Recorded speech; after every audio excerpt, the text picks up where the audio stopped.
Assalamu alaikum rahmatullahi wa barakatuhu. Alhamdulillah, man. Inshallah, everybody in the best state of Iman, staying focused and growing in this deen. Alhamdulillah. So tonight, starting with a blank slate, right? We gonna discuss a little bit of how to understand and analyze Daleel. Right? And also cover, well, I'm going to cover this a little bit right now. So when I was showing how to study the Quran and the early days of Islam, what makes that a method so effective is because you will be able to see how things changed. Right? So in the beginning, this was supposed to be done. In the end, it was changed to something else. For instance, I was referring to a particular surah. And in this surah, this was where tahajjud was commanded on Rasulullah sallallahu alaihi wasallam. But towards the end of the surah, when the 5 daily prayers came in, you could see where Allah made it a choice. I see that you stay up all night. I see that you've fallen in line with what I told you to do. So now I want to ease that burden for you. And now you could do the night prayer if you want to or not. It's a choice. So when you study the deen like this, you could see what's changed and what wasn't. Why is this so important? So that when you come across rulings or people putting certain things out there,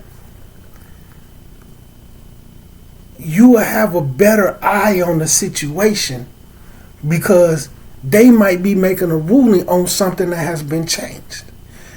When that ayat changed, so did the hadiths. Okay? So you want to be able to do this with the deen. Looking towards the early stages of how things went on will help you understand the way that things are today.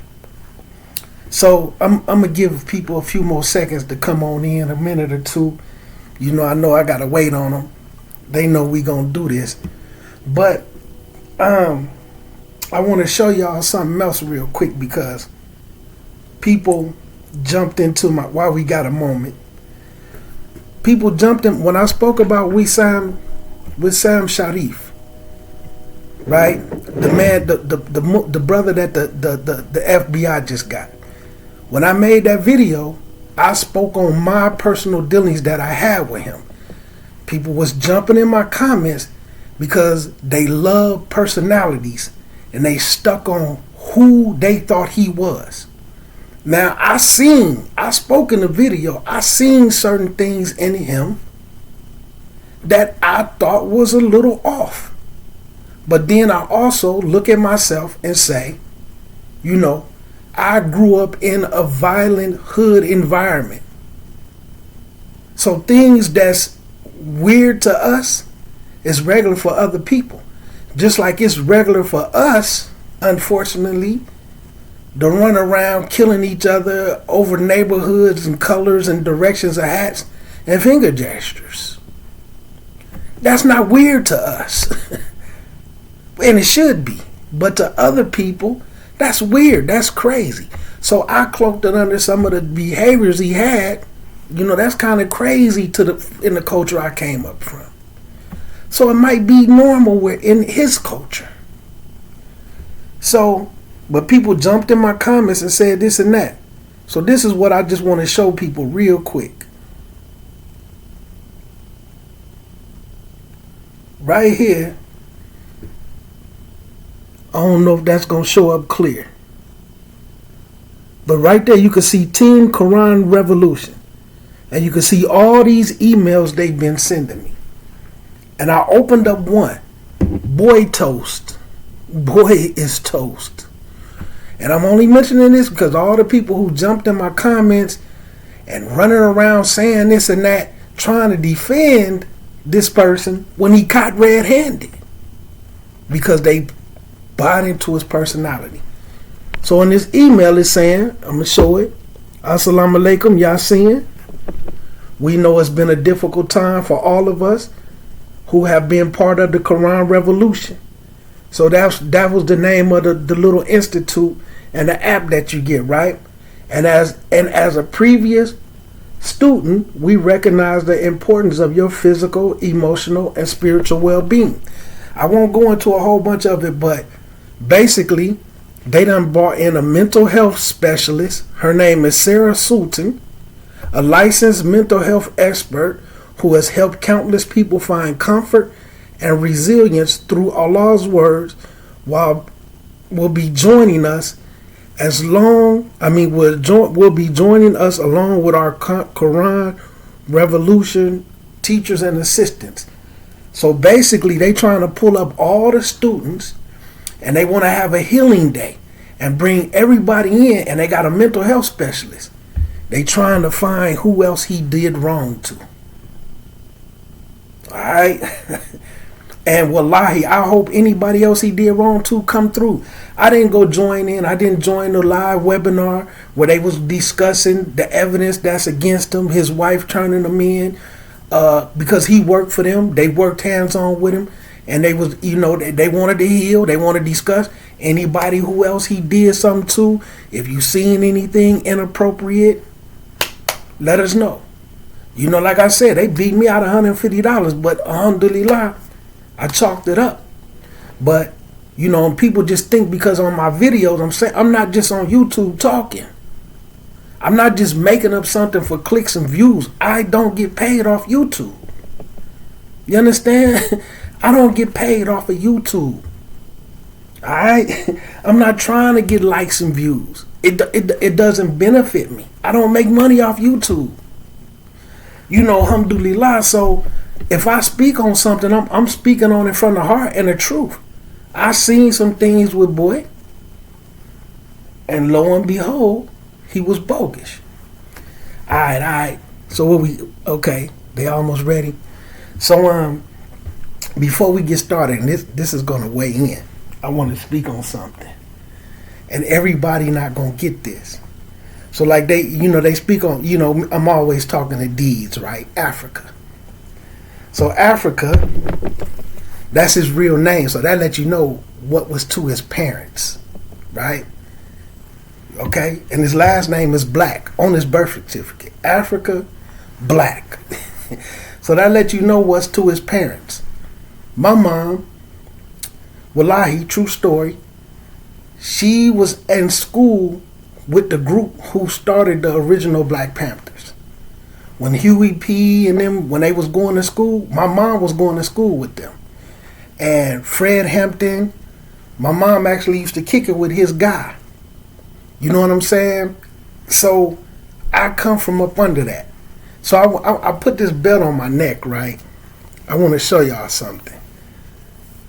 My mom, and this is why me and Africa clicked, because we had similar type of parents, right? So I got two brothers. And we was in the streets. I was in the little streets a little different than them. You know what I'm saying? I'll put it that way. But, we 16, 17. And my mom, it's three boys and her husband in the house, right? Pops. So it's 4 men in the house and her. But she also grew up with 3 brothers. No sisters. So Mom Dukes was rough. And as bad as we was and the stuff that was going on and things that people was involved in, when my mom would come out her room with a belt, this is all she had to do. She would put a belt around her neck. Shortest woman in the house, shortest person in the house, she's a woman. We not little kids. We 16, 17, 18. You know what I'm saying? My mom would put this belt around her neck And when she walk around the house, we would all be silent. We would stop laughing. We would stop joking. If she told us to wash the dishes or to do something, and we in there just acting lackadaisical, playing, kicking it, probably, got some of that in us. When she came walking around with this belt on her neck, we got busy. Now, why am I discussing this? But I remember one day looking at her. You're not going to whoop nobody. You're not finna whoop nobody. We don't even come from a household of getting whoopings. That's why we so bad on the streets. You're not going to whoop nobody. Not going to whoop nothing. But when she put this on, we got in line. And then when we got a little testy and she did this, all she had to do was this. And we really fell in line. But she wasn't going to whoop nothing. What's the moral of that story? Everybody ain't who you think they is. She wasn't going to do nothing. See, the perception of who we thought she was became our reality. You understand? So sometimes the perception of who we think people is, or we let them paint a picture to us, that becomes our reality. So in this deen, and this is for the new shahadas, and this is going to play a role in what we're going to discuss tonight. Some people buy into things that they've been told by other people because of who they think they is, but what they've been told about the deen ain't the haqq. But then when the haqq reached them, because the perception that they have of the individuals that they listen to, they can't accept it. You see what I'm saying? So just like my mom Dukes, her bluff was this belt. Some people bluff is their mouth, and they don't know what they be talking about. That's why we're going to discuss Daleel and how to understand Daleel and break Daleel down. Because like I say, people, they jump in my comments and they get to talking like I'm just an individual, just like I'm just talking on YouTube. Because I talk and say stuff like belt to A. And this is why a lot of people who like imams at masjids, where they on the payroll or they are a brand, they're not hustling, but they are a brand. They may sell clothing, books. So they have to carry themselves in a certain way, and they also employed at a masjid. So they won't discuss certain subjects. So, alhamdulillah, we ready. So right on time. So they won't discuss certain things, and I understand why. And I love that this happened. It's the Qadr of Allah. New Shahada brothers and the new Shahada, the brother wife. Please pay close attention to what I'm about to show y'all. And we starting with a blank canvas. Alright? In my video, when I mentioned, all y'all don't go back and reread my comments. I do the new Shahadas, I do tell them go back and after a day or two, go back to the videos you watch and look at my comments. Because, and it's always somebody that, they're going to come in and express how they feel. And I don't knock it. I'm not against it. It's alhamdulillah. I'm just a regular person. I'm not above somebody expressing something to me, calling me out on something about how they feel. And I don't want anybody to think I'm doing a back and forth. Okay, cool. Alhamdulillah, let's reach a middle ground of understanding. That's what I like to do. Because it ain't about me being right or me being wrong for me, or it's not about me trying to prove somebody else wrong. It's about, okay, alhamdulillah, let's take a look at the issue academically and see what's what. Alright? So what we're going to do is this. Y'all might not be able to see what I'm writing on the board. So I'm gonna, like I always do, I'll say what I'm saying, and I want y'all to take notes of this. So what we're gonna do, we're gonna start off with Quran al-Kareem. But let me go over the details. So I've started in a video discussing some things, and I said y'all can only imagine something along the lines of y'all just don't know how many issues there is with doing the 2 rakats for greeting the masjid. But then I said I'm not even going to talk about that. Okay? For the people who haven't watched those other videos. So another person asked me to speak on it a little bit. Cool, I'm going to give you the Daleel from both sides. So I spoke on it, but I was making it clear this is an issue. I did get a Facebook message from somebody in this community, which of course they felt like that was me just trying to shoot shots, like always. Somebody in this city always takes something personal that ain't got nothing to do with them. So, but then a brother got in the comments and said, it's not permissible to do the 2 rakats during the khutbah. It's not permissible. Then he asked, why did Imam Abu Hanifa and Imam Malik, which in my videos, I say, may Allah have mercy and be pleased with both of them. In my videos, I'm trying to explain to new shahadas, because you're going to go to different masjids. I know the city y'all in. I know the Islamic turmoil. And I know when you go certain places, you're going to see certain things. I carry myself in a certain way.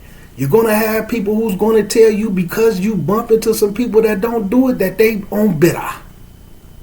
Just like one of them said that I was an imbecile, an ignoramus, because it's well known that the Rasul only taught Tawheed for 10 years, for the first 13 years. Nothing else. But that's not right. It's not right. Even if they're your favorite person. That's an incorrect statement. So we use Daleel. So the individual felt, a certain way. He expressed himself in his comments. Alhamdulillah. So we're going to get to the bottom of it, but I want the new shahadas, again, just like I'm helping y'all be able to ease y'all way through these issues, because they major issues. I'm telling you, I was traveling and I was in the masjid and seen a brother come in, khutbah going, he started to do his 2 rakats, and they grabbed a brother and pulled him to the floor and did him like this. I'm like, wow. In my head, like, wow. Y'all hindering that brother in the path of Allah. You can't even begin to comprehend the barakahs and what he was just trying to do. So I knew right then, though, because I pay attention, I'm either in a Hanafi masjid or Maliki. But being that they wasn't Indian and Pakistani, not putting a stereotype on it, and it was a majority of African Americans, I knew it was a stronger possibility that they was Maliki. So you might see that. You might go on a masjid, you might be traveling and go on a masjid and get to do your 2 rakats, and they might pull you to the ground. You might go in there and do your rakats the way you're supposed to and do them light, and some brother drive on you because they don't know. So that's what I'm preparing y'all for. And if you don't get yourself to the point where you're able to ask people, show me the Daleel, you're going to end up with a whole bunch of people just running their mouth. And you're going to have a whole bunch of different beliefs. So we're going to start with what they call the usul, foundation of a ruling. And we're going to start with Quran ayat, Surah 33, ayat 36. Right? Let me pull my phone out. Let me pull this ayat up on my phone so that I don't misquote it where people be like, look at it, brother, all in my telegram. Y'all would be amazed at some of the messages I get. People be getting disrespected, talking about urinate on the Rasul. I'm telling y'all, man, I get some bogus stuff. So this we're going to start with the foundation of Daleel. So ayah number 36. Allah Azza wa Jal says, it's not for a believer, man or woman, when Allah and His messenger have decreed a matter, when Allah and His messenger says do something, when you're giving something from this deen, from Allah through His messenger, and whether you're a male or a female, you don't have any opinion, you don't have any option, you don't have no decision. There's nothing you can say or do to go against that. This is not the way of a believing man or woman. And it's distinguished that, right?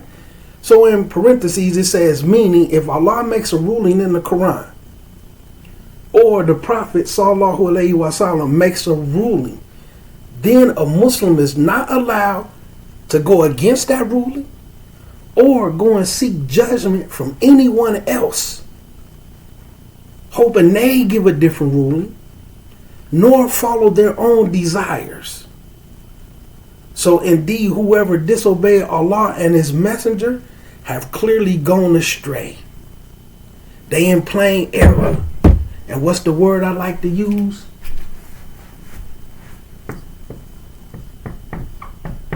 They deviated. They deviated from the straight path. So what does that mean? When it comes to Daleel, so understand Daleel, and I got that up there. It's Surah 33, ayat number 36, if y'all want to look that up. Because y'all taking notes, right? Alhamdulillah. So look, Daleel, we're going to put Allah, and I'm reiterating this because you have to notice this have to be embedded in you. You see what I'm saying? This have to be embedded in you. Or you're going to end up with people and personalities that you're going to buy into. The perception of them is going to become your reality. If they can't give you the Daleel, move with caution. Throw that yellow tape around them, you heard? So, it starts with Allah. Then it comes to the prophets. Right? Then from the prophets to direct students. See how we changing the vocabulary? Allah, prophet, direct students. See, we want to simplify this and make it clear. All right? Make it easy to understand. So, where do we get to hear what Allah says at? In the Quran. But we got to put interpretation.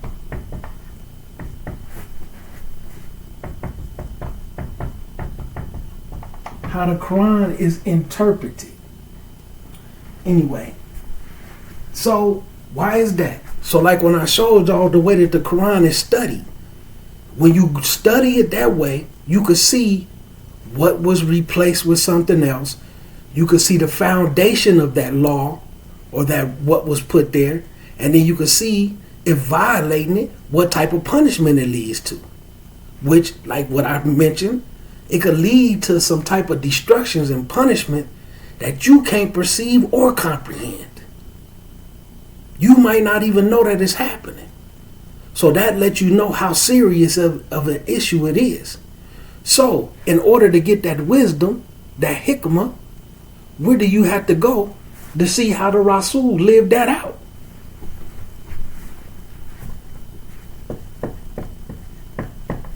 Hadith. You have to go to the hadiths. No ifs, ands, buts, or maybes. Because we finna dispel some misconceptions. Bi-idhni Allah Ta'ala. So, with some of these hadiths, to get a better understanding, where do you go to next?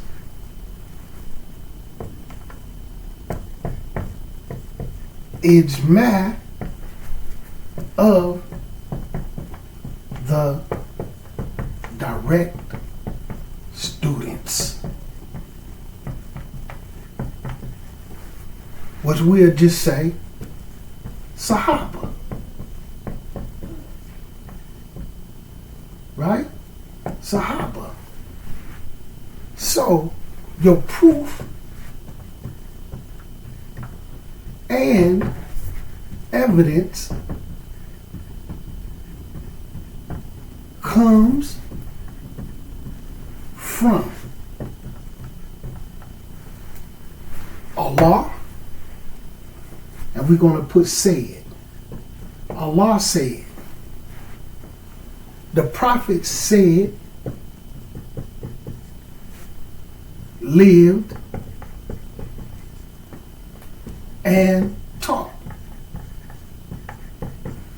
No ifs, ands, buts, or maybes. No ifs, ands, buts, or maybes. Okay? Understand this. So these was the people who passed or failed. You understand? The ones who passed became the scholars and teachers who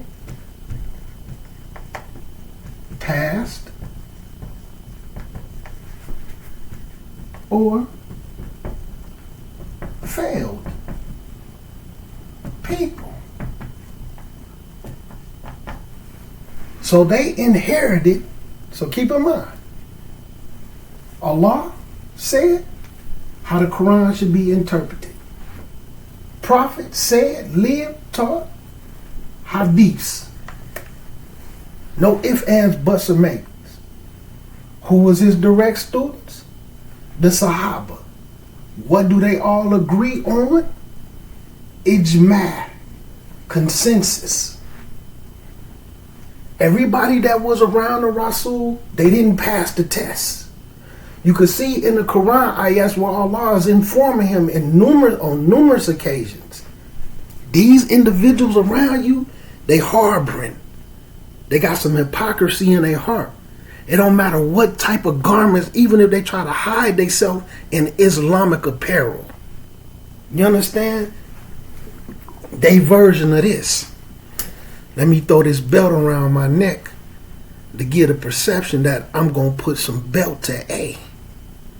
But you really ain't about that. So they really ain't about that. So all of them didn't pass. Some things that turned into bid'ah and deviation. Some of that started around some people that was around Rasulullah sallallahu alaihi wasallam. Once he passed away, this manifested, the errors manifested where Abu Bakr had to be the first one to deal with it. Okay? So, Allah says this in the Quran though. This is Sharia law. Let me put this down here. Sharia law. Now, and don't nobody take offense to this. Don't take offense to this. Where do Allah say Imam war of deen? Huh? Where do Allah say Imam Malik? Huh? Abu Hanifa? Huh? Y'all see where I'm going? Shafi. Huh? Hanbali. Now, what I also want to emphasize is this. For those who don't know this, these are so-called quote-unquote Sunni madhabs. Because the Shiites have theirs too. Why am I mentioning that? So first, let's get something clear. What Shafi'i say, what Hanbali say, Imam War of Deen, Imam Abu Hanifa, Imam Malik, Imam Hanbali, Imam Shafi'i, if anything they say goes against the foundation in Surah 33, ayah number 36, when Allah and His messenger decree something, when they issue out of order, when they tell you to do something, you don't have no opinion, you don't have no say so in the matter. You either fall in line or you disobey Allah Azza wa Jal. Point blank period. Point blank period. Now, do that take away from their greatness? No. Now, why am I mentioning all of these imams? I'm even putting Imam War of Deen in it. Why am I mentioning him? Because when it comes to these people, the energy that's had for a mistake or something that they say is wrong, people don't have that same energy for Rasulullah sallallahu alaihi wasallam. This is a problem. This is a problem. But guess what else it does? It goes against ayah number 33, 36 in Surah 33. Allah said, Rasul said, commanded, no ifs, ands, buts, or maybes. I don't care what your opinion is. If you go against that, you disobeying Allah Azza wa Jal, like it say in the ayat. Let's bring a little more clarity. Let's bring a little bit more clarity. Now, do that mean a person have a problem with these people? No. But let's say this right here. Was any of them, so we know for a fact, none of them was prophets and messengers of Allah sallallahu alaihi wasallam. Allah didn't reveal this deen to any of them. So none of them, none of the companions, none of the students, none of them knew this deen better than Prophet Muhammad sallallahu alaihi wasallam. None of them. Nobody knew this deen better than him. So nobody's word is better than his. No matter how much you love them, no matter what you think of their personality, no matter how great they was as a person, they don't overrule Rasulullah sallallahu alaihi wasallam direct commandment from Allah Azza wa Jal in Quran al-Kareem, Surah 33, ayah number 36. 1 second, let me turn this big alarm off. Daqiq. Now, like I said, the problem is with these individuals, people act like they infallible. There's no way possible on earth that they could have made a mistake. Have that same energy for Rasulullah sallallahu alaihi wasallam. And that's the part that I noticed that they don't be having. Right? This is the Daleel. So you got to know how to analyze Daleel. Let's keep it up. So now we finna touch a couple of things.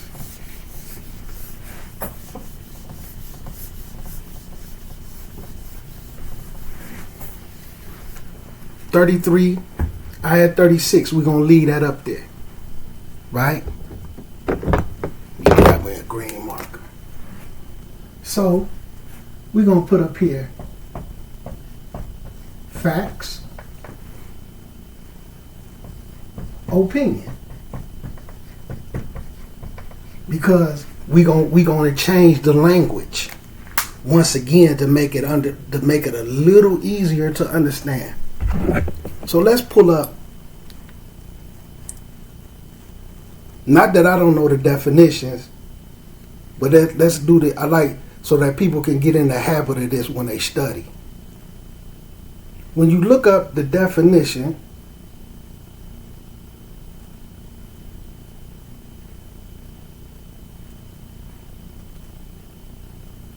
of facts, right? A thing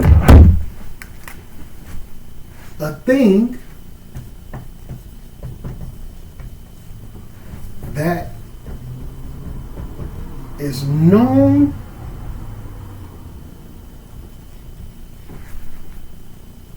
and proven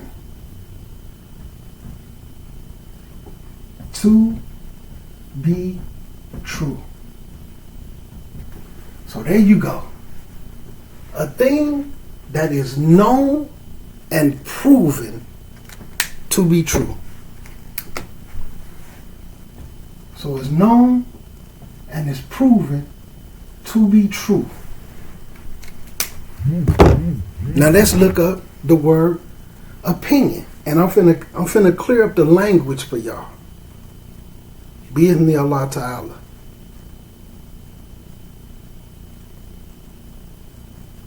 So what's a opinion?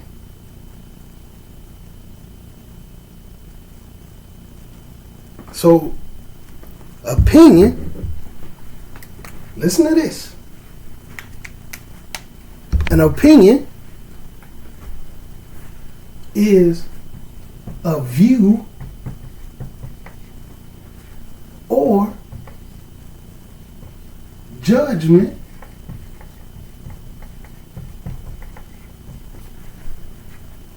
formed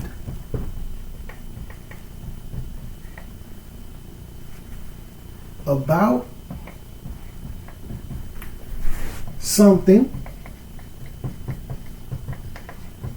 Y'all see where I'm going with this? Not based or necessarily, we're going to put that in there, because that's dunyi.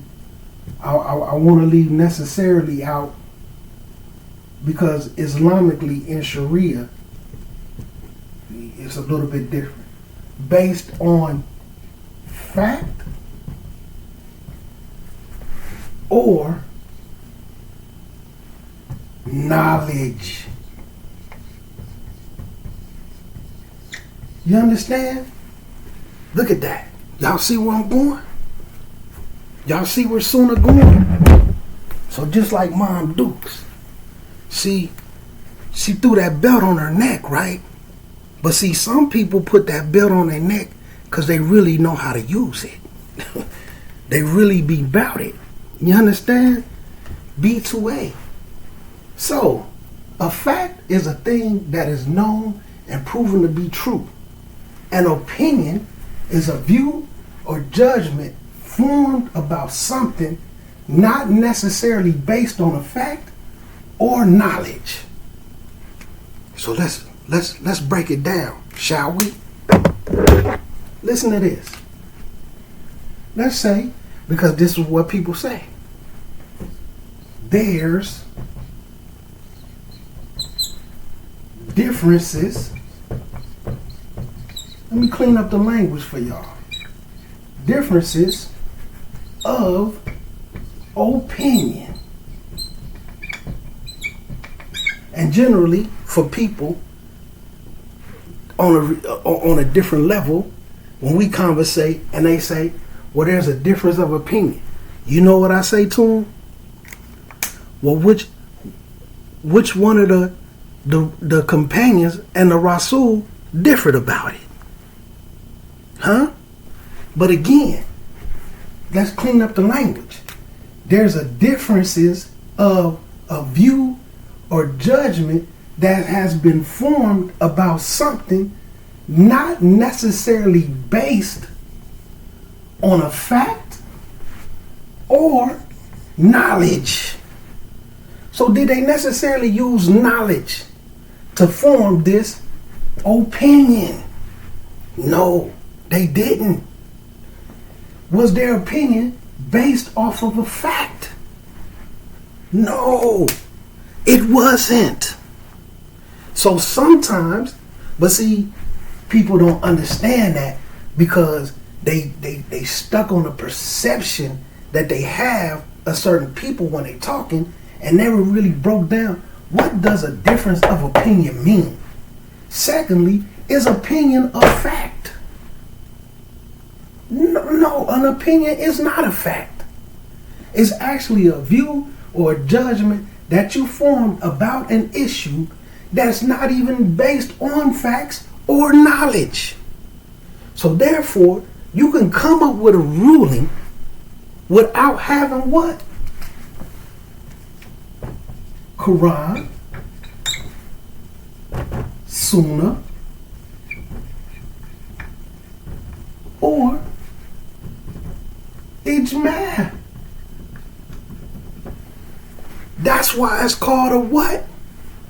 An opinion. That's why it's called an opinion. So, let me break it down again. There's a fact and there's an opinion.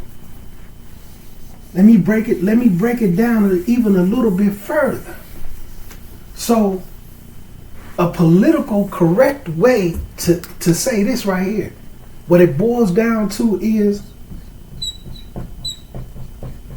they don't agree. They don't agree. They have a disagreement. But see, they don't like to use that language because it look bad on the Muslims. Wait a minute, what you mean these imams don't agree on this issue and that issue? These two say this, these two say that. They don't agree, don't sound right. So politically correct, they say they have a difference of opinion. But what making an opinion? Because it's not based off of a fact. You understand? What's that fact? Quran, Sunnah, or Ijma. You understand? Now, in some things, you can differ. I'm not criticizing madhabs. I'm not tearing madhabs down. I'm clarifying the language so that people can get a better understanding of what's going on. So now, what you have is this. So why do I say to people, well, which companions and the Rasul differed about it? Sometimes, because like I said in my other video, you have fiqh, right? So you got fiqh of Quran, Sunnah, and Ijma. And then you have fiqh of the madhabs. So when it comes to the people who do fiqh of the madhabs, they're going to look at madhab 1, Abu Hanifa, 2, and I'm going to put imam on there so nobody feel like I don't think they're imams. So Imam Abu Hanifa, Imam Malik, great imams by the way. 3, Imam Shafi'i. Okay? And then 4, Imam Hanbal. So what they will do is, instead of going to Quran, Sunnah, and Ijma, they will go look and see what these individuals said about it and agreed upon. So they'll get their fiqh from one of them. Okay? They consider these two to be what they refer to as, to say it clean, jurist. They declare these two people muhaddith, people of hadith. So from these two, you might find some things in these two madhabs that goes against the Sunnah and Ijma, because they didn't use the Sunnah and the Ijma to come up with their what? Opinion. This is a known fact. This is a known fact. Now, how does this happen? So, generally, sometimes, when they saying that there's a difference of an opinion, and that's why I love to say, well, when it came to the Rasul and his companions, which one of them, what was the difference of opinion that they had? Oh no. A difference of opinion means these two thought something and these two thought something else. Or these three agreed and they disagreed with this one. So that meant what? These three agree on this opinion and this one agrees on that opinion. And vice versa. These three agree and this one has his own opinion. So they called that what? A difference of opinion. And again, what's an opinion? It's not a fact. I'm just cleaning up the lingo for y'all. So sometimes they'll say, well, the majority of the scholars said this and that. That's because this is sometime, not in all cases. That means 3 of them agreed and went against 1. So that, since it's 3-1, that makes this the majority. You understand? When it's because this fiqh of the madhabs. Now, what they say is this.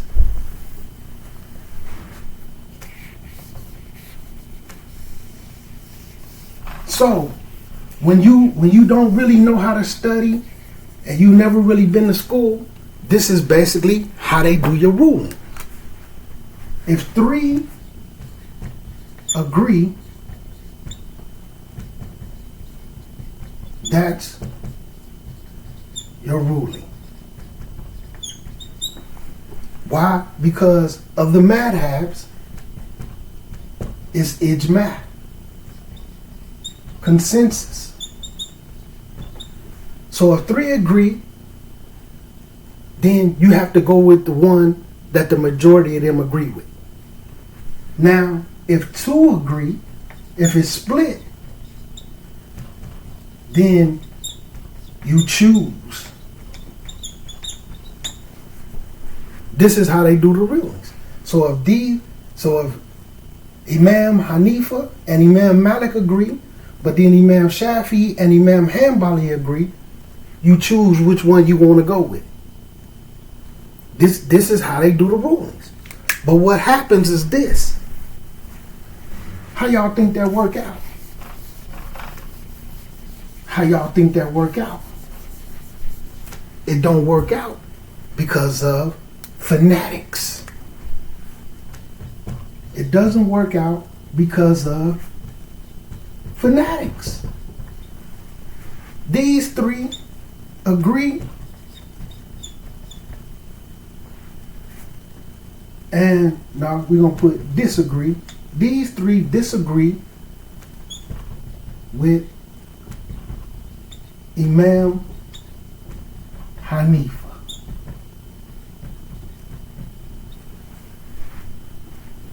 what the Hanafis gonna say? We don't care. We going with what Imam Hanifa said. We going with what Imam Wardeen said. We going with what Imam Malik said. We going with what Imam Shafi'i said. No matter what. Hey, we follow the Hanafi madhab. If it's something that's in the Maliki madhab, the Maliki madhab, we not doing it. And vice versa. For fanatics. But the problem is this. With the people who do fiqh of the madhabs, at what point do they put their opinions of all four of them and go to Quran, Sunnah, Ijma'? Because that's what you got to go to first. You got to look at what they use for Daleel for their rulings. We gonna touch a little more. We're going to touch a little more. So, during this time, you got Sahaba.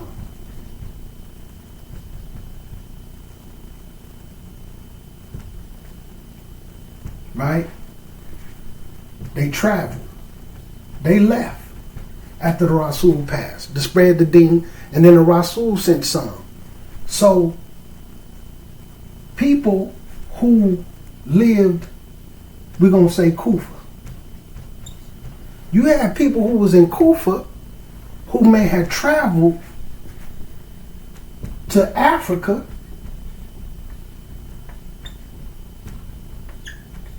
for one hadith, for one ruling. All hadiths wasn't collected in one book like we have it right now. So there's even a story when you start to look at the stories of the Salaf. There was a time some people came to Umar. Umar made a ruling based off of how he saw the situation and the information they gave him. Somebody called him out with a hadith where the Rasul said this and that. So Umar said, go and get such and such.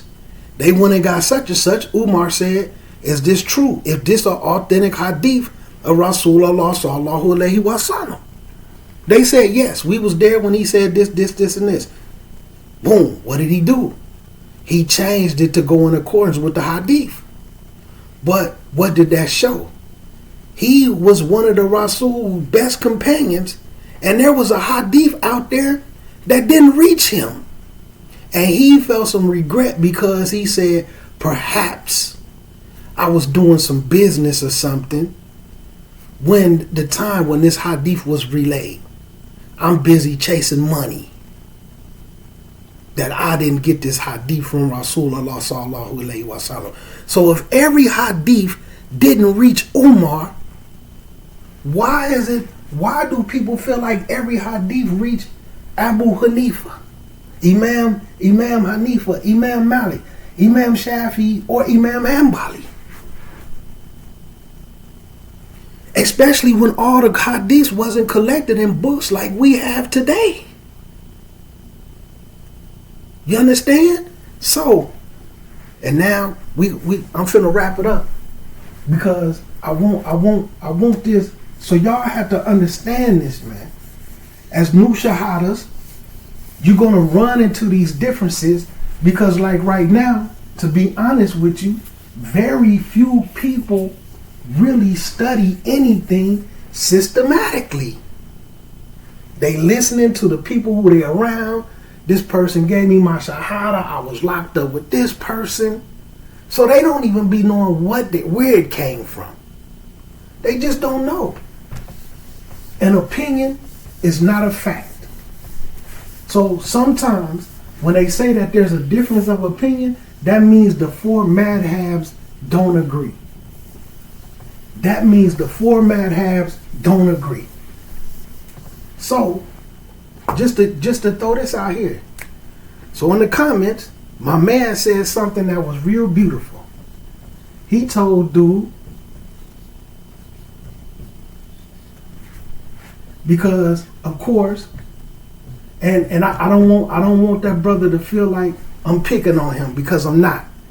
And I'm not trying to prove you wrong.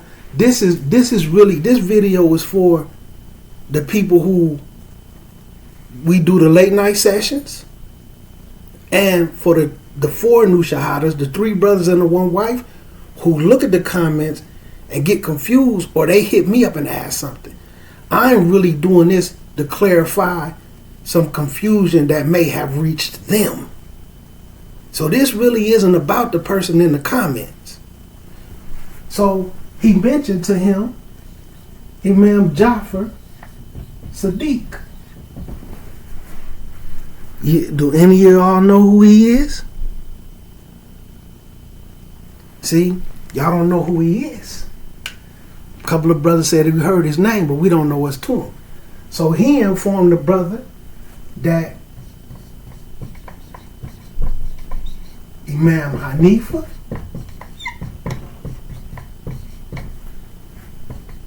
and Malik was his students. Now, why can this possibly be an issue? Imam Jafar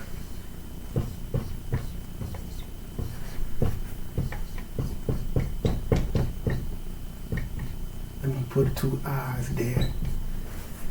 Imam Jafar Sadiq is a Shiite. He's a Shiite. His father is one of the best. His father's name carry weight with the Shiites. Now, I'm mentioning this not to discredit the Shiites, but a lot of what's in their madhabs, well, I ain't gonna say a lot, because I don't want nobody in my comments. Certain things in the Hanafi madhab and the Maliki madhab mirror the Shiites. Case in point, in the Maliki madhab, they pray like this. Who else pray like that? The Shiites. The Shiites have a thing called taqiyya. And taqiyya basically means to hide your Islam. And I'm going to point this out for a specific reason. Taqiyya means to hide your Islam or your Aqidah. So basically, you could be a Shiite, but you around Sunni Muslims, so you will hide the fact that you're a Shiite to either marry one of their women or to infiltrate their masjid and teach them Shiite beliefs. Imam Jafar Sadiq is one of the well-known Shiites that was an imam of Taqiyya. Okay? Some of them, and I'm only going to mention this real quick, because I remember when they had that pilot, when they blew up they did the 9/11 stuff. This is when I knew something was fishy. And they had these videos when they crashed the planes into the buildings in 9/11. And they seen that man, and he was actually on the beach, but he was supposed to be one of the pilots. He was on the beach in Hawaii or Florida somewhere, and they was actually roasting a pig. He was eating pork with them. He was drinking wine with them. And when they asked him, they had videos of him. And this was before he went and did the crash. Because people were like, well, what type of Muslim? He's supposed to be a Muslim. Why he was eating pork and drinking wine and this and that? Somebody called him out on it. This was in the reports. When they called him out on it, he told them that he was in Turkey. This is a Shiite thing.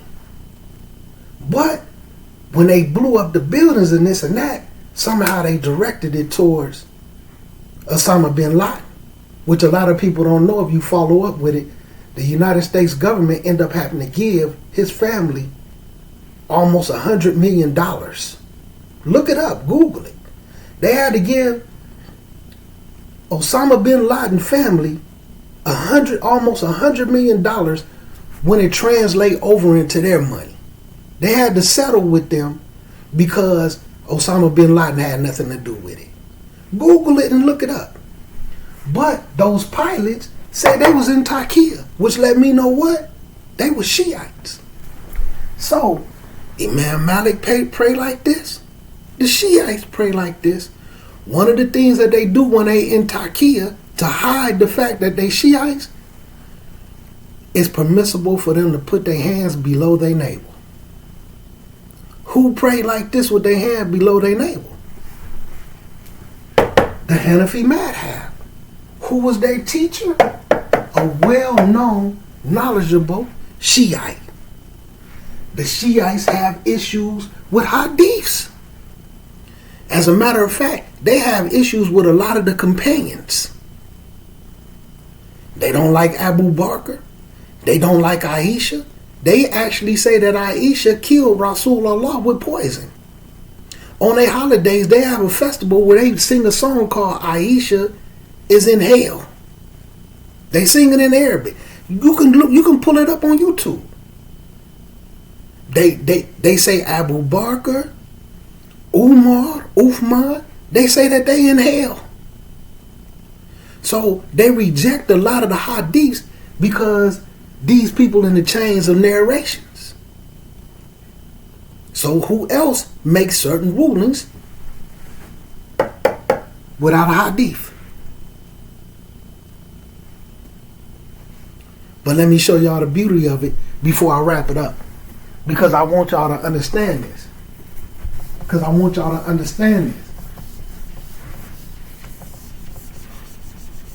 So you got to know who their teacher was.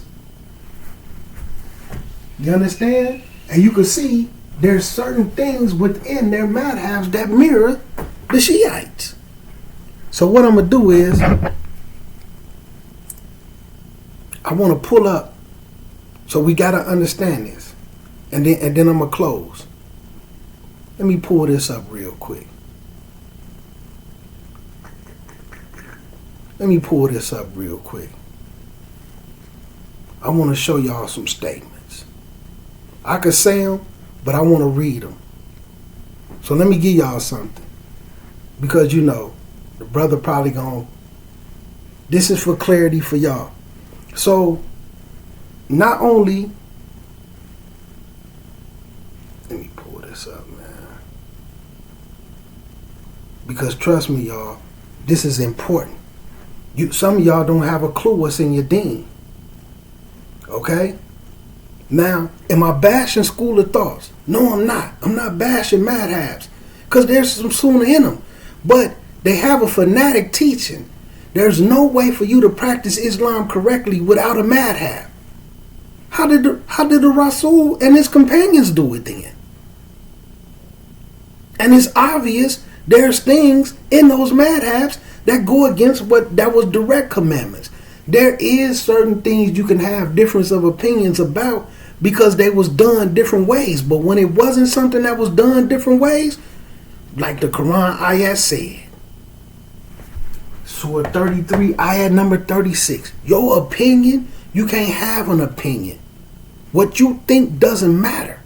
And if you go against what was said, you disobeying Allah and His Messenger. You're deviating. So, Imam Hanifa made a statement that this is a well-known fact that all you got to do is look at it. Go look through the history. Imam Abu Hanifa and Imam Malik didn't want people taking their opinions as law. Don't try to rule society with my opinions.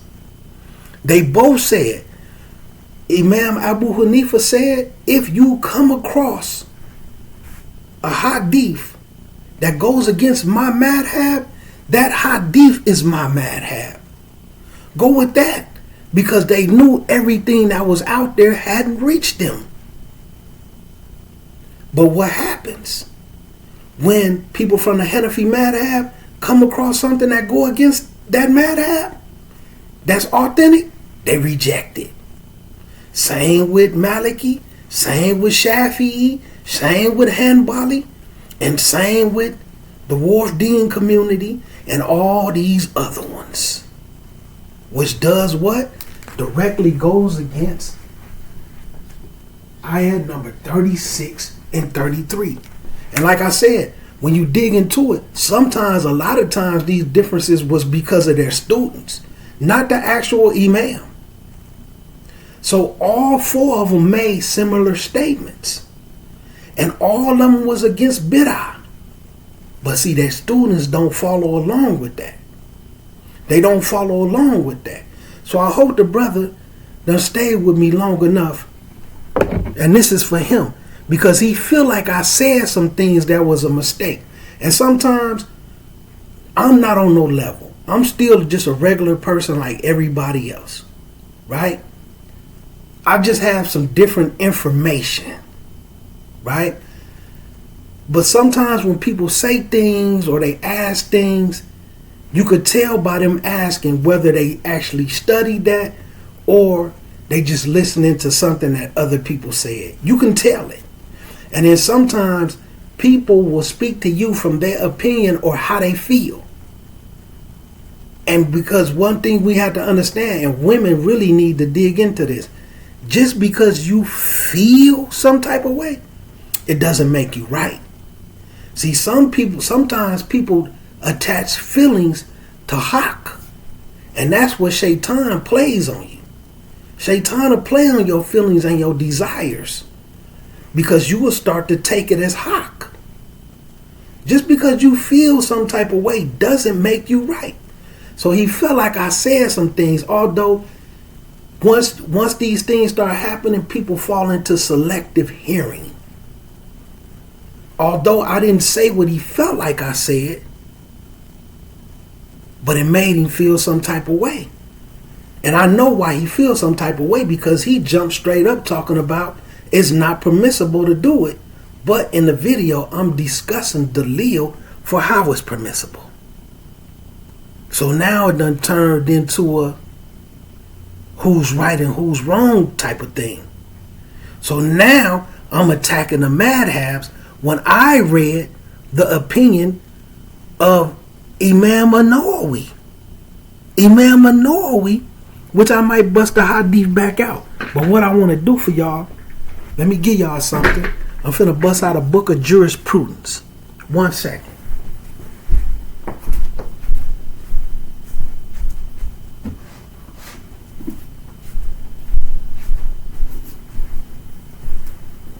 Right here, full volume. This one book, this book number 2, from a set of fatwa, right? Fatwa Islamiyah, Islamic verdicts, right? And you can see this book is on purification and prayer, right? And then it says, from the noble scholars. So right here, this is the noble scholars, right?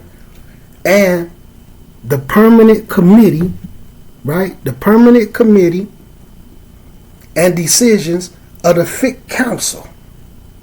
Okay?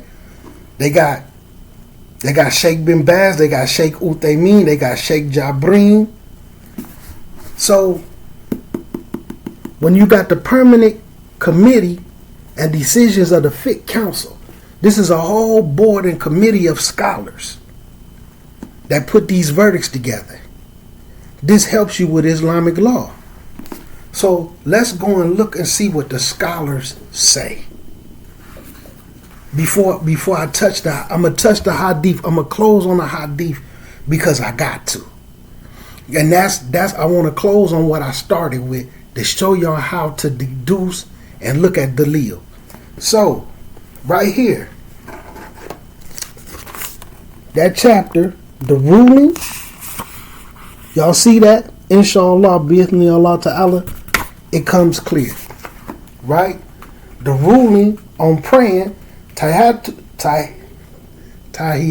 Masjid during the Khutbah. Right? This is greeting the Masjid, the 2 rakats to greet the Masjid during the Khutbah. So look what the questioner said. This will let y'all know this is a major issue. I've seen it countless times. Like I said, people fight about this. And like I said, in me going ahead and giving y'all the Daleel, don't fall into fighting about this because you don't know the understanding that a person was taught, because 2 madhabs say it's not permissible. So don't fight with them. Don't drive on them. Don't start talking about they people of bid'ah. Don't tear down the madhabs. You understand? Don't fall into that. But if you want to discuss it with them, just ask them politely, like, why is it that you don't do that? Because some people might not know that it came from those madhabs. That's just somebody, just like the people who do it, they was told, hey, we do 2 rakats. The people who don't do it, somebody just told them, hey, it's not permissible to do that. It may not have been a student. It may not have been somebody who formally studies systematically the Maliki or Hanafi madhab. It's just somebody who was connected to somebody that was told something and they repeated it. So you got to see what their understanding is. So look, what they say, a disagreement took place between some of the worshipers and myself over praying 2 rakats upon entering the masjid while the imam is delivering the khutbah. An argument broke out. So basically they drove on him because he tried to do it. Right?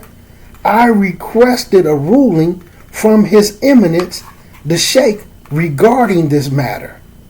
Is it permissible or not? Bearing in mind that those worshippers are followers of the madhab of Imam Malik. Malikis. So some Malikis, this brother was in a Maliki masjid, where they was predominant in there. He tried to do the 2 rakats to greet the masjid, and they stopped him and they got into it about it. So he went to the ulema. They couldn't show him no dalil for it. So he went to the scholars. Look what the scholar said. The Sunnah upon entering the masjid is to pray 2 rakats as a salutation to the masjid. Greeting the masjid, right? Paying your respects. Even if the imam is delivering the khutbah based upon the words of Rasulullah sallallahu alaihi wasallam. If any of you, and I like how they starting with the second part of it, because we're going to break the hadith down a little more clear. If any of you enter the masjid, he should not sit until he has prayed 2 rakats. Right? This one is narrated in Bukhari, and then the second one is narrated in Muslim. So, if any of you enter the masjid, he should not sit until he has prayed 2 rakats. That's the usul. Is this where it's referring to while the khutbah is going? Or is this just referring to when you enter the masjid? That's why when you see me talk about both of them, I give some difference in how they should be done. Right? Like I said, if you want to do 2 rakats and make them an hour long when you're early. But when the khutbah is going, so let me go on with it. So that's narrated by Bukhari and Muslim and the 2 Sahihs, big joker, Sahihain, right? And Muslim narrated on authority of Jabir, may Allah be pleased with him. If any of you come to the masjid on Friday and the imam is delivering the khutbah, he should pray 2 rakats, making them light, making them short. Right? This is clear evidence on the matter, and it is not permissible for anyone to dispute it based upon the saying of some person.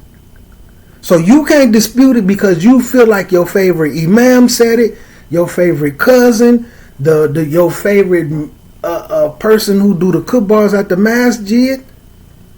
You understand? No matter who the person is. So like I say, whoever it may be, it is likely that this sunnah did not reach Imam Malik. Now, the brother felt like by me saying in the video, perhaps those hadiths didn't reach Imam Malik and Imam Abu Hanifa. In the comments with me responding to him, I said it's a possibility that those hadiths didn't reach them. He said, you saying that those hadiths didn't reach them is like you saying that they fall short in the sunnah, like they didn't really know the sunnah. I said perhaps and possibly.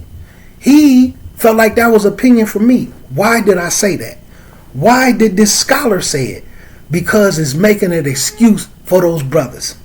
And that's why I try to make it clear to him, I'm saying that in a defense of them. I'm not criticizing them. I'm saying that as a defense for them because it's from the manners and etiquettes when something is an authentic sunnah and it's clear and it can't be disputed and they have rulings that go against them. It's from the manners and etiquettes to say perhaps or it's possible or most likely those hadiths didn't reach them. That's from the manners and etiquettes. That's what you're supposed to do. That's academic. So that's not a criticism. Why individuals feel so fanatic and you know, this is a person who usually watch my videos. But now he talking about we need to quit criticizing scholars. There's difference of opinions. I stated all that in the video.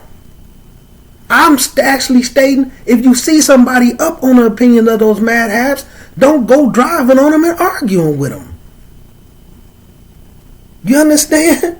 I'm not against them. I understand what went on. But I wanted to clarify that part for him. If he watched this video or if he make it this far. And for anybody else, and y'all knew shahadas, it's from the manners and etiquettes when there's something authentic from Rasulullah sallallahu alaihi wasallam and something in any of those imams, madhabs go against it. You make, like the hadith say, make an excuse for your brothers. It's possible that those hadiths didn't reach them. And that's why they made the ruling based off of something else. Now, I read why they made the ruling. I read it.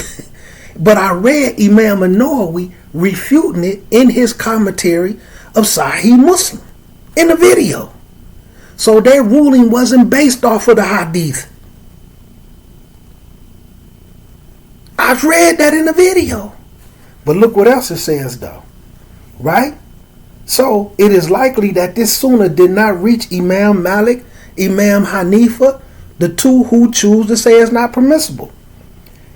If it be authentically reported from him that he forbade the praying of 2 rakats at the time of the khutbah, and when a sunnah is authentically attributed to the Messenger of Allah sallallahu alaihi wasallam, it is not permissible for any person to dispute it based upon a saying or another person. So it don't matter, and this is not a criticism. This is what the scholars said. So it don't matter if Imam Malik, if that's his opinion. It don't matter if Imam Hanifa, if that's his opinion. You can't dispute this because it's authentic. Why you can't dispute it? What's the foundation? Ayat number 36 and surah number 33.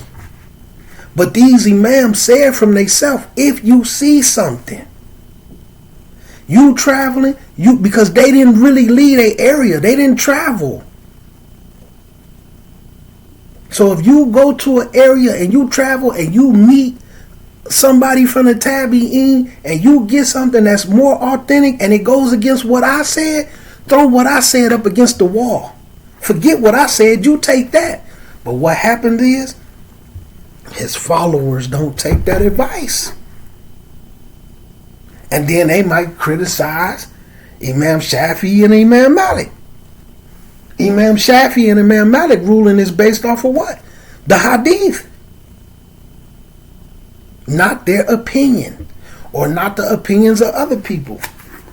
It even continues on, right?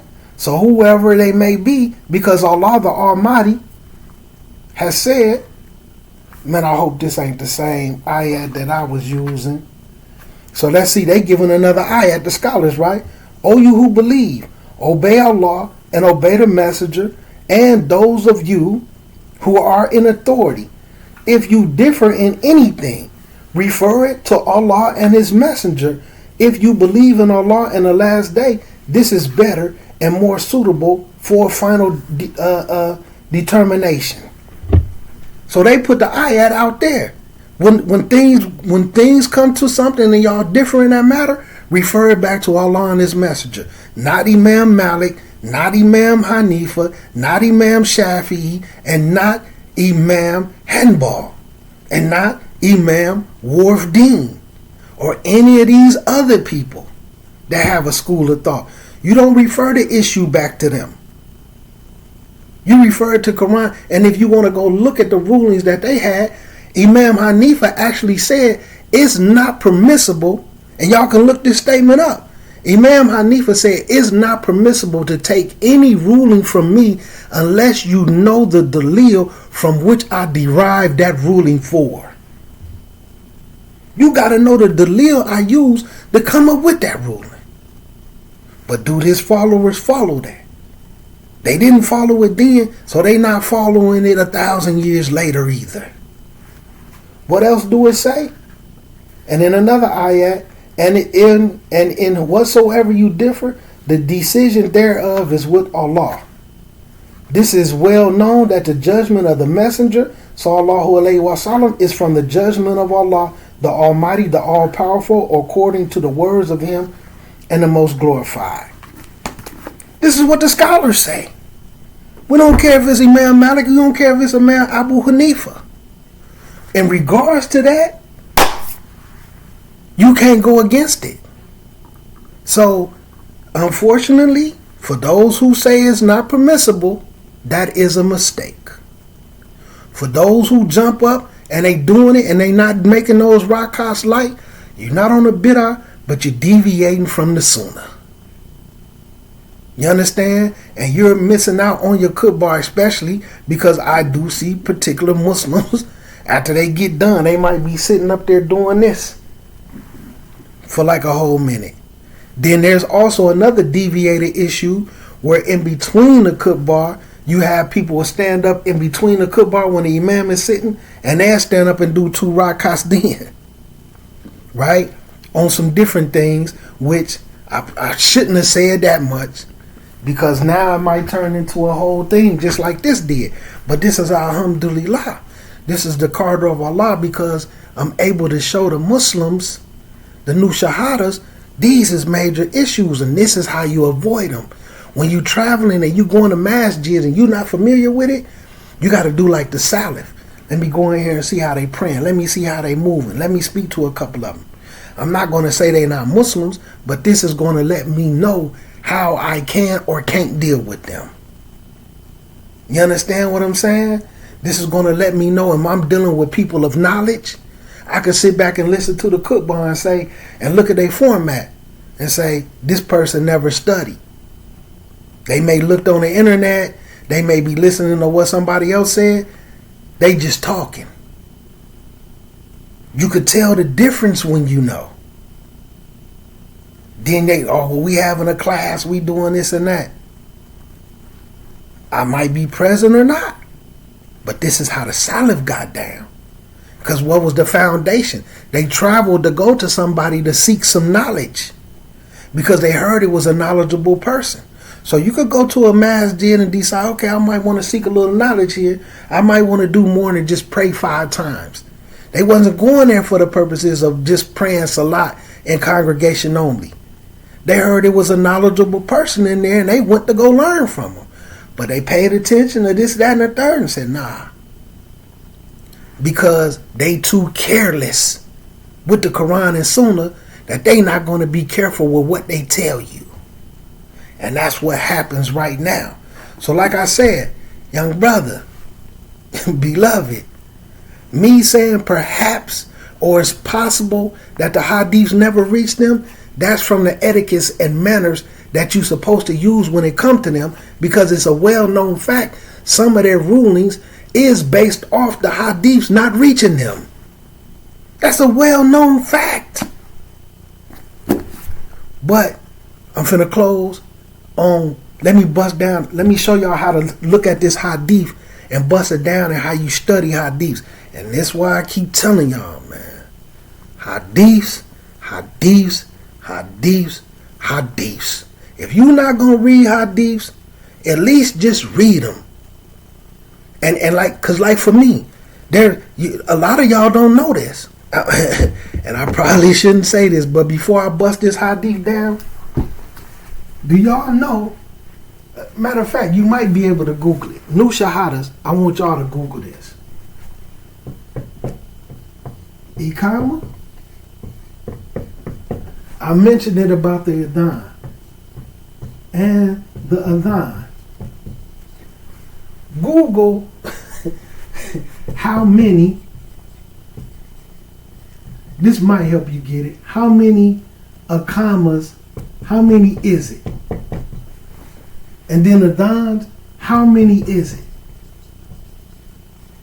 How many is it? Or say iqama according to Hanafi madhab.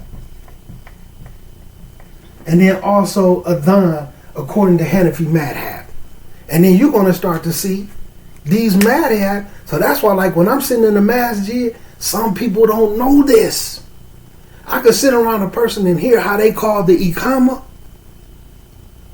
and I'll know you don't know where that even came from. You don't know if that's the Hanafi way. You don't know if that's the Maliki way. I can hear them call the adhan.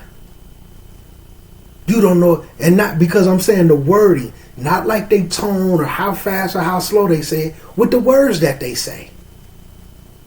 With the words that they say. And then go, and when you look at it, for the new shahadas, see if you can Google the proof for the way they call the adhan when it's different. But this is what I don't like. They're going to attribute it. Let's say one of them is right. Let's say it's right. It's going to say Hanafi way or Hanbali way. Y'all, they not prophets and messengers. It's not your way. This is authentic Sunnah. And see, that's where the problem come in. They give what's in that stuff that come from the Quran and Sunnah that's authentic, they attribute it to the Imam instead of attributing it to Rasulullah sallallahu alaihi wasallam. And that's why some of these people would choose that stuff over all hadith. Like I said, there's authentic stuff in all four of the madhabs. There's things that shouldn't be in there in all four of the madhabs. And then there's things in there that you can have a difference of opinion over in all four of the madhabs. But what's in there that's correct, that's from Quran and Sunnah, you don't attribute it to that Imam. You attribute it to Rasulullah sallallahu alaihi wasallam and ijma. That's the problem that I have with it. Let me bust down this hadith for y'all real quick, inshallah.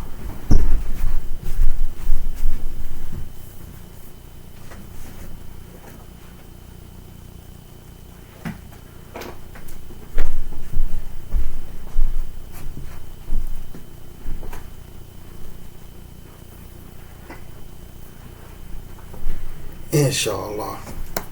Let me pause the YouTube so it don't get too long. It's already getting long. I'm gonna pause the YouTube.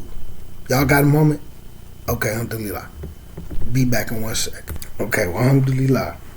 This is how you study hadith. This is what you call deducing.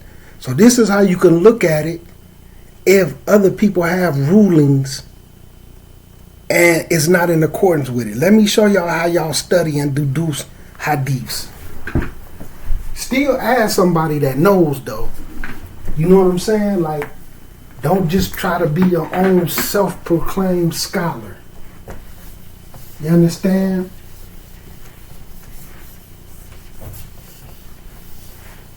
Okay. So, we're going to show you the refutation and how it's a mistake. We're going to show y'all how you can see it's a mistake. So, hadith, right?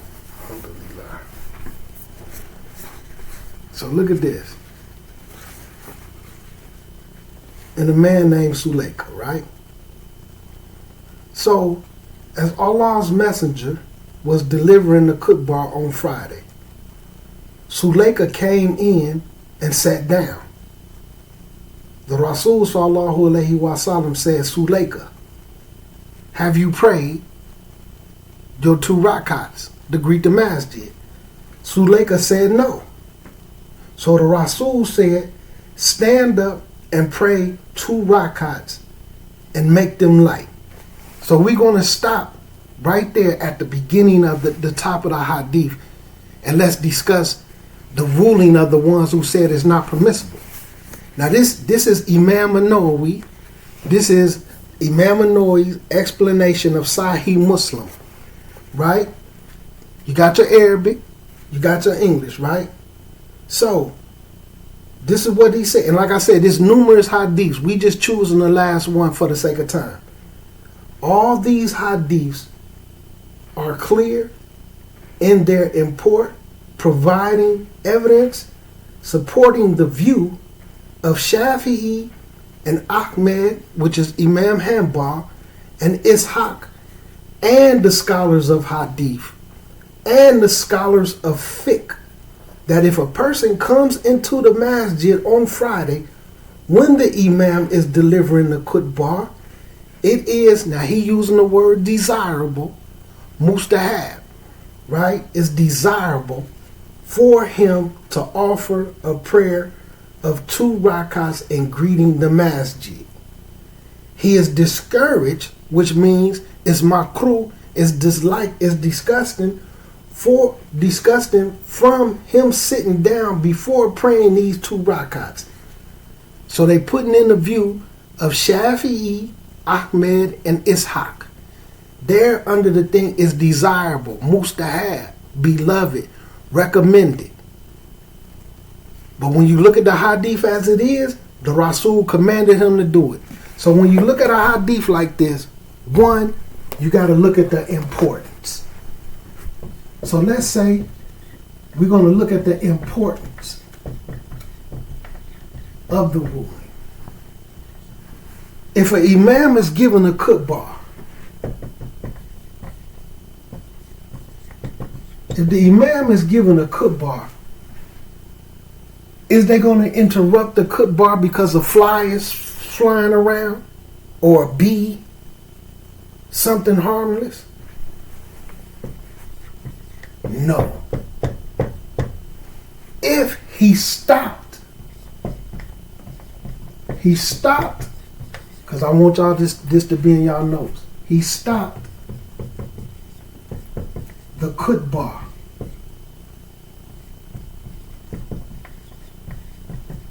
and did what? Addressed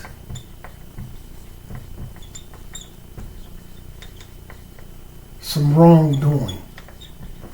So one of the simple fact that he stopped the khutbah to address the man means what? It's important. It's important.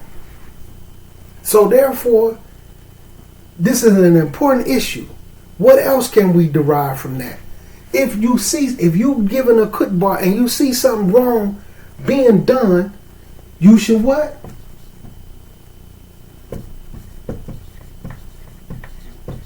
Address it.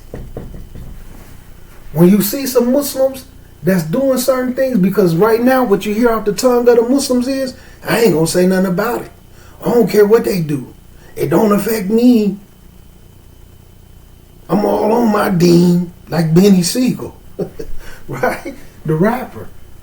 So, and what does it show?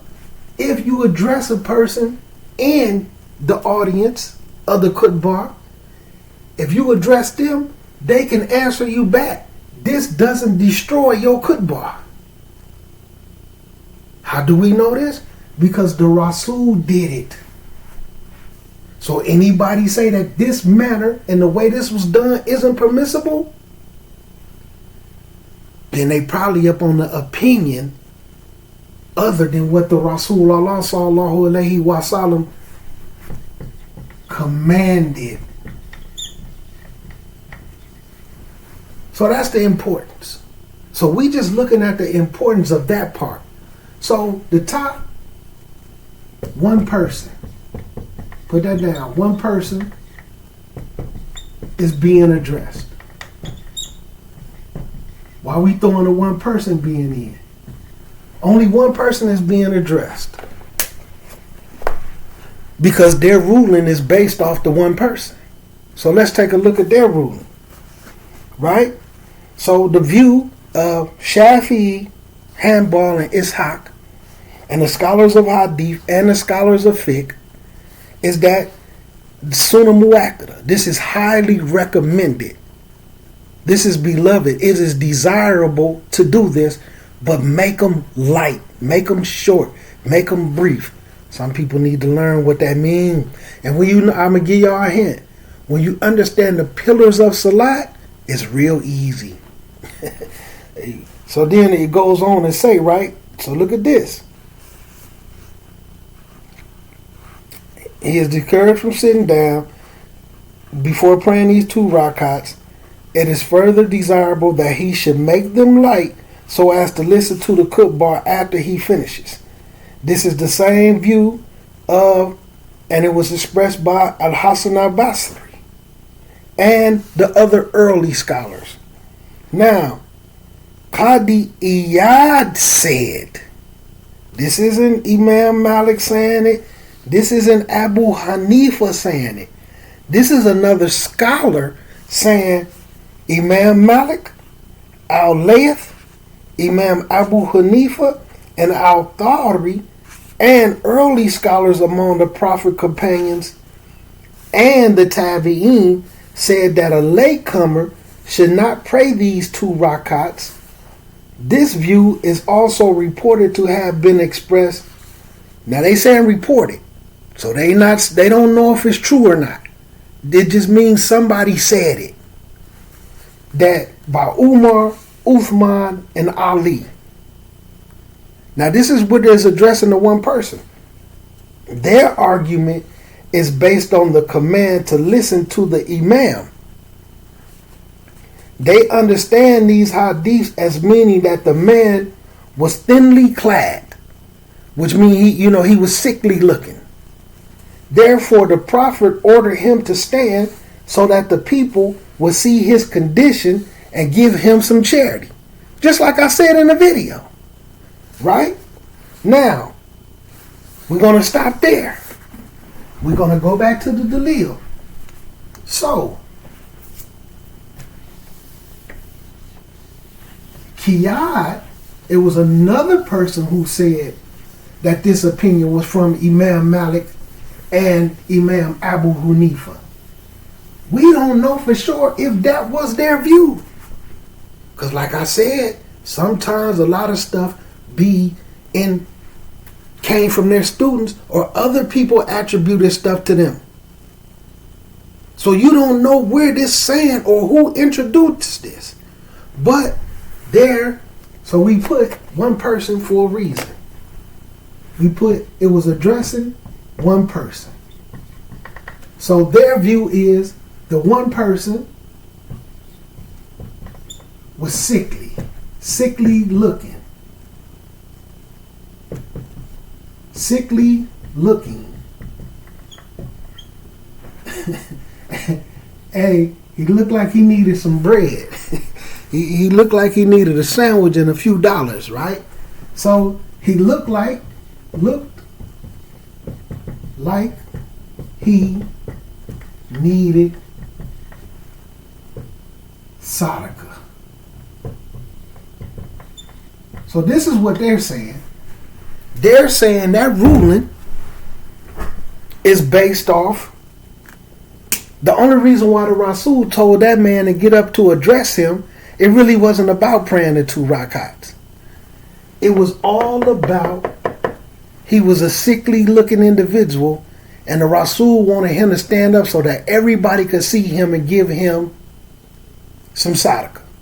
So their ruling, according to Qayyad, right, is based off of that and other people saying it without the hadith, though. Without the hadith. Where now you have to go through who opinion was this is why the Rasul did that. Now, we looking at the companions. What's the chances that while the Rasul was given the khutbah, that Umar, Ali, Uthman, Abu Bakr, Bilal, and all these other companions, what's the chances that they wasn't sitting there? So like I said, I never seen any reports from Umar and them saying that. I only seen where other people said that it's a possibility they said that. Now, is Umar finna go against a direct commandment from Rasulullah? Or Uthman or Ali or Abu Bakr? If they sitting down in Jumu'ah service and heard that, what they gonna do? But, just to refute it. So the ruling is, it was only for that one person. And it wasn't about the 2 rakats. It was for him to stand up and be seen. So people would look at him and say, oh man, that brother look like he needs some sadaqah. So that's why they say it's not permissible. But the hadith refutes that. We'll continue with the hadith. So now, what the hadith says, Sulaika, stand up and pray the 2 rakats and make them light. The Rasul then said, if any of you comes in the Jumu'ah service on Friday and the Imam is delivering the khutbah, not if you come in here and I'm doing it, if any of you. So now what's happening? What's happening now? It's going from one person to the entire ummah. So that does what? You got to X that out. You got to X that out. Because it's not about one person no more. Now it's about the entire ummah. Not only to act on it, but to do what? Teach it. Spread it. Why? Because it's so important. It's so important. The Rasul Sallallahu Alaihi Wasallam stopped the khutbah to address it. So therefore it could never be taken as anything lightly. So if their opinion, not based off the hadith, because nowhere in the hadith do it say anything about the Rasul saying stand up because you look sickly and he needs some sadaqah. It didn't say that. The Rasul didn't have to interrupt the khutbah to tell him to stand up for that. He could have waited till it was over and said, hey, the brother needs some sadaqah. Let's help the brother out. The khutbah didn't have to be interrupted for that. So therefore, this was based off of what? Their opinion. And what's an opinion? Something that's based off of, that's not based off of facts. So now it's going from one person to the entire ummah. And it's saying any imam, any masjid, not just me, as in the Rasul. So what does that make it? A commandment. It's a commandment. Let's continue on. If any of you comes to Jumar service, come in a masjid for Jumar service and the imam is delivering the khutbah, then pray 2 rakats and make them light before you sit down. Before you sit down. That's clear. So the foundation, surah number 33, ayah number 36. When the Rasul commanded something, we got to fall in line, baby. It don't matter who say something or have a different opinion about it. Like the scholars say. And I use this ayat. They use a different ayat. And there's numerous ayats with the same saying. You understand? This academics, man. You understand? So, but just to touch what Imam An-Nawawi said, right? This interpretation, look, therefore the Prophet ordered him to stand so that the people would see his condition and give him some charity. This interpretation of the hadith is wrong. And it is refuted by the clear meaning of the Prophet's orders. If any of you come in on Friday, when the Imam is delivering his sermon, let him pray 2 rakats, making them light. This is a clear statement that admits no different interpretation, no difference of opinion, no how you feel, no how your favorite person feel, no matter about the person who taught you, who told it to you, Imam Malik, Imam Hanifa, Shafi'i, Hanbali, it don't matter what nobody say. Why? Because it's Qala Allah, Rasulullah sallallahu alayhi wa sallam, man. So, and it says, I do not think that a scholar who learns this statement correctly would do anything other than what it says. Right?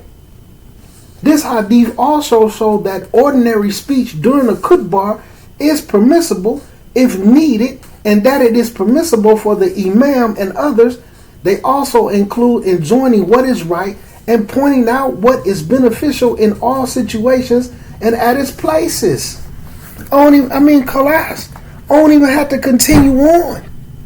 So like even without the explanation, and I only done had this right here for like close to 2 years. You know what I'm saying? Because I got some in Arabic, but I bought this because I wanted to see what was to it, because I ain't gonna lie, I wouldn't rock with Imam An-Nawawi for years because he Ashari. Cold individual, of course 40 Hadith for Nawawi because I had to study it and some other things, but some of his other books I didn't. And it was a person who was studying with a student of Hadith, and he had mentioned something about the book, and they was talking to me because they was asking me. I'm just gonna put it out there. It was Mufti Muhammad. So I knew a person who was sitting in a personal group with Mufti Muhammad, and when he would say something, I'm not on his level, but sometimes when he would say something to them in class, wallahi, they would come to me and ask me for further daleel and what was to it, or to help them clarify with, or I'm going to be honest, wallahi, when they had homework and assignments, I helped them pass his class. Okay? Wallahi, I would help them pass his class. So they showed a little clipping where he was saying something about the book. So I went and looked in it and said, cool, alhamdulillah, because I already got Sahih Muslim, and I ordered it because I wanted to check out Imam An-Nawawi's scholarship based off of something that Mufti Muhammad had. And this was like, it's going on about 2 years, maybe 2.5 years. So I knew this stuff before Imam An-Nawawi, because I know how to look at the hadith and what they base their ruling off of. Just looking at the hadith, one, they saying D told him to stand up for this and that and the third. Okay, cool. That's your opinion. But that opinion is not valid because nobody else who was in there said that. It's not reported from anybody else. Secondly, it contradicts everything that was said in the hadith. So when you learn how to do this and understand this, you can look at the hadiths yourself and say, nah, something not right about this. As opposed to being up on Taqlid and just listening to what everybody else say. And then just because the truth and the facts come out, just like me reading from Imam Nawawi, they said they was wrong. They not criticizing them. What they doing goes against the Quran, it goes against the Sunnah, and it goes against Ijma'. It's a deviation. They made a mistake. But like we say, perhaps, or it's a strong possibility, like what you're supposed to do when it comes to all four of those imams. Perhaps this hadith didn't reach them. And like Imam Nawawi said, I can't, in my mind, in Imam Nawawi, I can't even fathom a real scholar seeing this hadith and interpreting it any other way. They scholars, right? So it's a possibility they didn't see this hadith. Because how do you see this hadith and make a ruling contradicting it? Imam Nawawi said, I can't even fathom a scholar looking at this hadith and making up a different ruling. That's not criticizing them. But because somebody was told that it wasn't permissible, all I can say is this, just like I say with everybody else, and like I say with the new shahadas, right? And like my mom used to do. You know what I'm saying? You need to ask them for Daleel. Because now they putting themselves in a position where they got to do what? They got to prove that statement.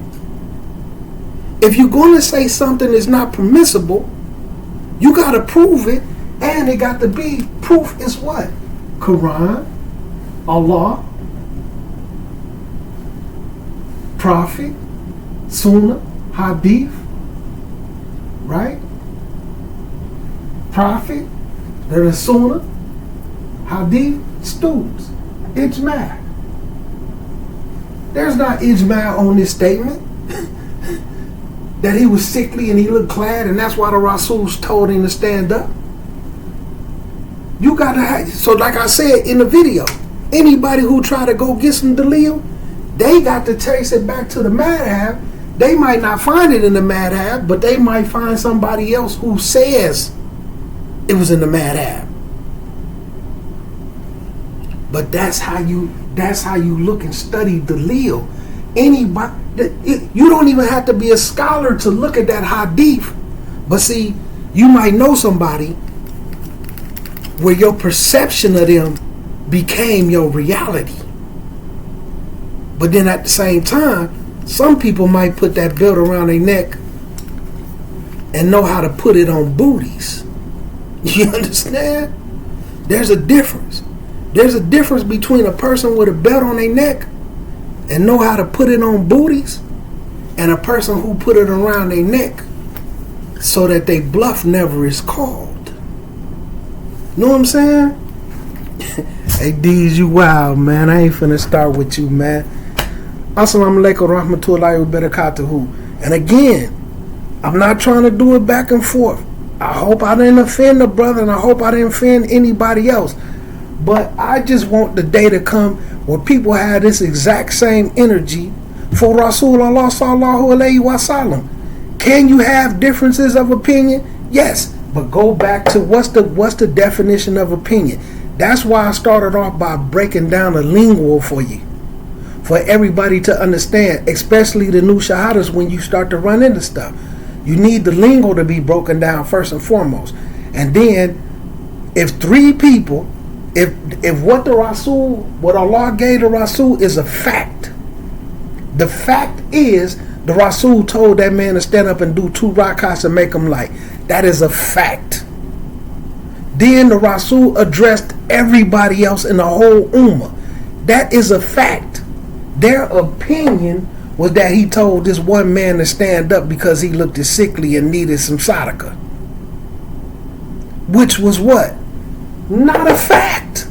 That wasn't a fact. But then even if you want to say that was a reason, what do you come up with? For it went from the one person he was addressing to addressing the entire Ummah. So what's your justification for that? You're going to have to make up something. This deen is about the facts, not opinions. Yes, there is certain things you can differ in, and then there's some things that you can't. And when you look at the scholars, I done read from multiple scholars where we don't care who opinion it is. That isn't a criticism of those imams, whether they're imam or whether they not. Imam Nawawi, his opinion, not only just him, but like it said, the scholars of hadith, the scholars of fiqh, the scholars of the early times, they all agree with this. Imam Shafi'i, this, that, and the third. I'm always on the side of the text. I don't never turn to one of the madhabs first. That's why a lot of times when y'all see me do this, I'm never sitting up talking about this imam said this imam said that. Quran, Sunnah, Ijma, and then I will back it up sometimes for people who, not saying argumentative, if I'm saying something that's wrong, just like some of the people who hit me up, if you feel like what I'm saying is wrong, wallahi, yeah, you're supposed to address me. That brother didn't do nothing wrong, and I hope it don't discourage him. I hope he don't feel picked on. Say something to me. I ain't nobody. You know what I'm saying? I'm just a regular old rough and tumble individual like Slim. You know what I'm saying? I'm just a regular old person, man. But all I'm going to say is this. There's a difference between me and Mom Dukes. Okay? There's a difference between me and Mom Dukes. So you know what I'm saying? Don't take it personal, man.